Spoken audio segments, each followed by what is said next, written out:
Actress and comedian Amy Schumer made headlines last week when she was accused of cyberbullying Nicole Kidman. The American comic was called out for making fun of how Kidman sat while watching the US Open. Schumer then left a message for critics saying the joke was that the way she was posed didn't seem like how a human sits and was not making fun of how she looks. Now, despite the backdown, some experts fear the incident has set a bad example for other online users. So how do you know where the line is between bullying and just a little bit of fun?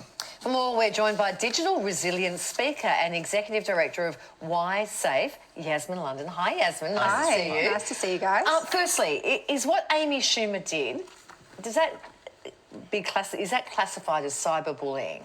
Look, it depends how you want to define it. If we're looking at a legal context, so a criminal or civil context, then it probably wouldn't meet the benchmark for, criminal action or intervention. But I think, what we do in Australia is we always look at the pub test, don't we? And we sort of ask that question, would Nicole have felt humiliated or embarrassed? And I think the answer for that is absolutely yes. So it's not positive behaviour at the very least. One of the big issues we're looking at is when these people with millions and millions of followers do things, then all their followers think, oh, that's okay. It's okay for me to behave that way. So if celebs make fun of one another, do you think that encourages particularly younger social media users to do the same? Look, I think celebrities are the ultimate influencers, aren't they? And there's a lot of eyes watching their behaviour. So if they behave in, a negative way, then that, validates and normalises that behaviour for young people.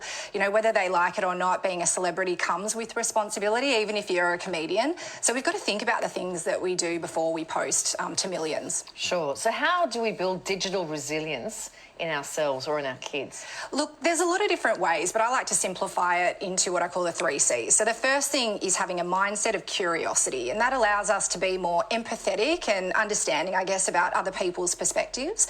We also want to build competence. So that's about educating ourselves, and that can come through workplaces, providing education to adults or parents around this, or schools that provide that for young people as well.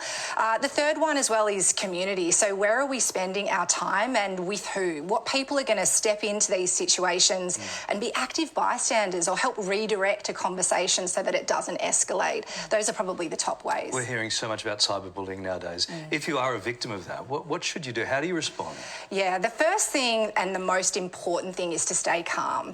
In any situation where a bully is targeting someone, they want to see you react emotionally. So staying calm is that first step. Assessing the situation, making sure that you've got it right.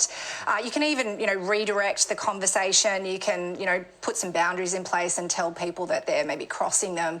If it doesn't stop, though, don't be afraid to disengage. Mental health and well-being for yourself is definitely the most important part of that. Yeah. So Nicole did all of those things because Nicole could have got back online and handled it said well. something She about really Amy, did. and she just remained. What would have happened if she did? Yeah. That would have just blown it up. So it was the right way to deal. So what should parents do if the child is being bullied online? Look, the rules are really the same. As parents, we're our children's first and most influential role models, so they're going to look to how we behave. We're going to be able to tell them how to de-escalate situations, how to calm things down. For parents, they should be working with schools and asking for education for their kids and for themselves so that they can cohesively talk about online safety issues. There's a lot that parents can do, but leaning in is that first part. How easy or difficult is it to get these hurtful posts taken down? So this stuff disappears. It's sort of around forever, isn't it? Look, Larry, I wish there was a really simple answer where I could say to you, yep, this is what you do and it's gone. But the reality is these days, it's not even what's put up on the internet, it's what's screenshot on our phones and shared around. So there's a couple of places like the Office of the E-Safety Commissioner that you can go to if it's really significant bullying or if there's some illegal content that's gone up. But ultimately, this is a perfect situation where we need to really think critically about what we post. Sure. And if it's happening to kids, the school is the first step, right? If it's happening in a school setting? Well, look, the school can be a really good central point. Yeah. If there's cyberbullying happening, often it might be happening between kids in a class or within that school.